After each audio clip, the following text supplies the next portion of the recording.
Assalamualaikum dan selamat sejahtera buat semua. Pada hari ini, kami akan membentangkan topik mengenai LGBT. Tetapi sebelum itu, mari kita saksikan tayangan video ringkas mengenai LGBT.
Ahli kumpulan ini terdiri daripada saya, Iman Zulaika binti Sazali dan juga Nur Abida binti Abi Rahim. Isu lesbian, gay, bisexual dan transgender iaitu LGBT semakin membimbangkan. Sekaligus ia perlu diberi perhatian oleh semua pihak meliputi badan bukan kerajaan, NGO serta pihak masyarakat awam. Definisi dan konsep bagi LGBT adalah lesbian merupakan homoseksual perempuan di mana perempuan yang mengalami percintaan atau tertarik secara seksual kepada perempuan lain. Gay menurut kamus adalah seorang yang tertarik kepada jenis kelamin yang sama dan tidak tertarik kepada seks atau jantina yang berlawanan jenis. Bisexual pula adalah ketertarikan secara romantis, perilaku seksual atau ketertarikan secara seksual kepada lelaki dan perempuan. Transgender pula identiti seorang yang tiada kaitan dengan jenis kelamin yang diperolehinya sejak lahir.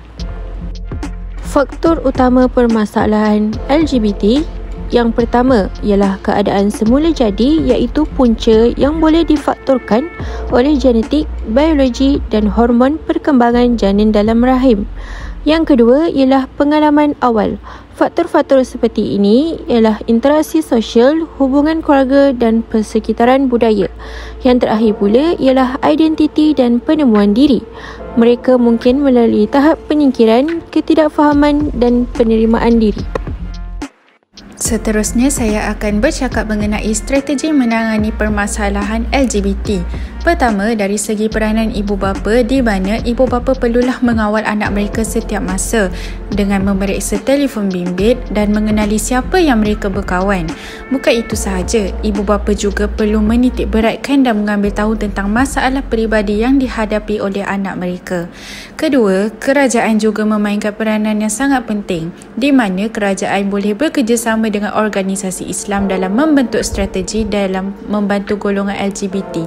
Bukan itu sahaja, kempen juga boleh dijalankan daripada pihak badan kerajaan atau badan bukan kerajaan bagi membantu membendung gejala LGBT ini. Dan yang terakhir sekali adalah pihak berkepentingan juga mempunyai tanggungjawab untuk menangkap dan memenjarakan mereka yang terlibat dalam aktiviti negatif ini supaya masyarakat lain terselamat daripada pengaruh mereka.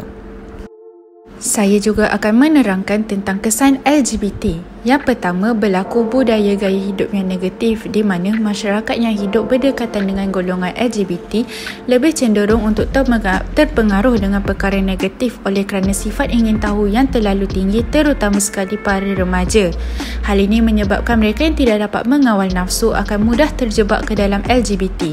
Yang kedua, ia boleh menyumbang masalah pada aspek kesihatan. Seperti yang kita tahu, LGBT ini boleh membawa kepada AIDS dan juga HIV. Yang ketiga, LGBT juga membawa kepada keruntuhan asas tamadun dan institusi kekeluargaan.